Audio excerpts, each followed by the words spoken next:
بسم اللہ الرحمن الرحیم۔ السلام علیکم۔ نماز نبوی میں نجاستوں کے تطہیر کے بیان میں ویڈیو نمبر 16 کے ساتھ آپ دوستوں کی خدمت میں حاضر ہیں۔ دوستو، آج کتے کا جوٹھا، اگر کوئی کتا کسی برتن کو منہ لگا جاتا ہے تو اسے کس طرح پاک کرنا ہے، صحیح حدیث کی روشنی میں بیان کریں گے۔ اسی طرح مردار کا چمڑا، کہ اگر کوئی جانور مر جائے تو اس کا چمڑا استعمال کرنے کے بارے میں آپ صلی اللہ علیہ وسلم نے کیا ارشاد فرمایا ہے۔ بلی کا جوٹھا اور سونے چاندی کے برتن میں کھانے پینے کے بارے میں آپ صلی اللہ علیہ وسلم نے کیا ارشاد فرمایا ہے۔ یہ تمام جو باتیں ہیں صحیح حدیث کی روشنی میں آپ دوستوں کی خدمت میں پیش کریں گے۔ تو سب سے پہلے جو کتے کے جوٹھے کے بارے میں وہ آپ دوستوں کی خدمت میں حدیث پیش کرتے ہیں۔ صحیح مسلم کی حدیث ہے۔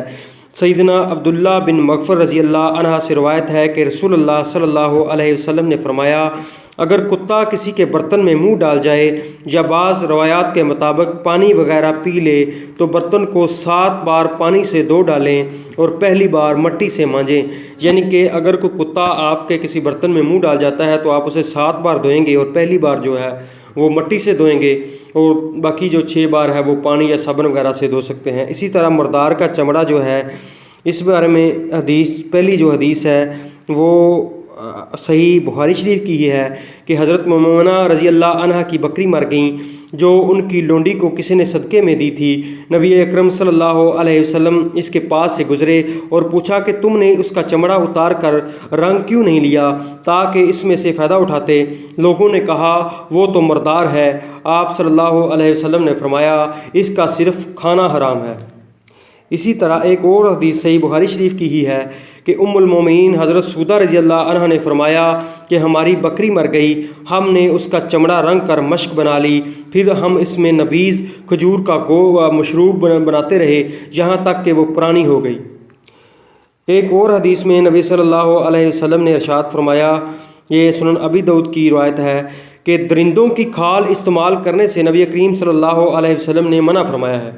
یعنی کہ جو درندے ہیں، یہ کتا، شیر، چیتا، یہ جو بھی جتنے بھی درندے گوشت کھانے والے جانور ہیں، ان کی کھال استعمال کرنے سے آپ صلی اللہ علیہ وسلم نے منع فرمایا ہے۔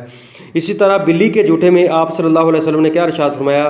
رسول اللہ صلی اللہ علیہ وسلم نے فرمایا بلی نجس نہیں ہے، لہذا بلی کا جوٹھا پاک ہے۔ یعنی بلی اگر کسی چیز کو چھو جاتی ہے تو وہ پلیت نہیں ہوتا بلکہ پاک ہی رہتا ہے۔ اسی طرح سونے چاندی کے برتن میں کھانے کے بارے میں آپ صلی اللہ علیہ وسلم نے کیا ارشاد فرمایا ہے؟ یہ حدیث جو ہے صحیح بخاری شریف کی ہے۔ ام سلمہ رضی اللہ عنہ سے روایت کرتی ہیں کہ رسول اللہ صلی اللہ علیہ وسلم نے فرمایا، جو شخص سونے چاندی کے برتنوں میں کھاتا پیتا ہے وہ اپنے پیٹ میں دوزخ کی آگ داخل کرتا ہے۔ دوستو، اسی طرح نماز نبوی کے جو باقی مسائل ہیں، حیض جنابت کے وغیرہ کے، وہ بھی آپ دوستوں کی خدمت آئندہ کی ویڈیو میں پیش کریں گے۔ تو آپ دوستوں سے ریکویسٹ ہے کہ ہمارے چینل کو ضرور سبسکرائب کر لیں اور ویڈیو کو لائک کریں اور دوستوں کے ساتھ شیئر کریں تاکہ آپ اس صالح ثواب کے کام میں اور نیکی کے کام میں جو ہے وہ شریک ہو سکیں۔ جزاک اللہ۔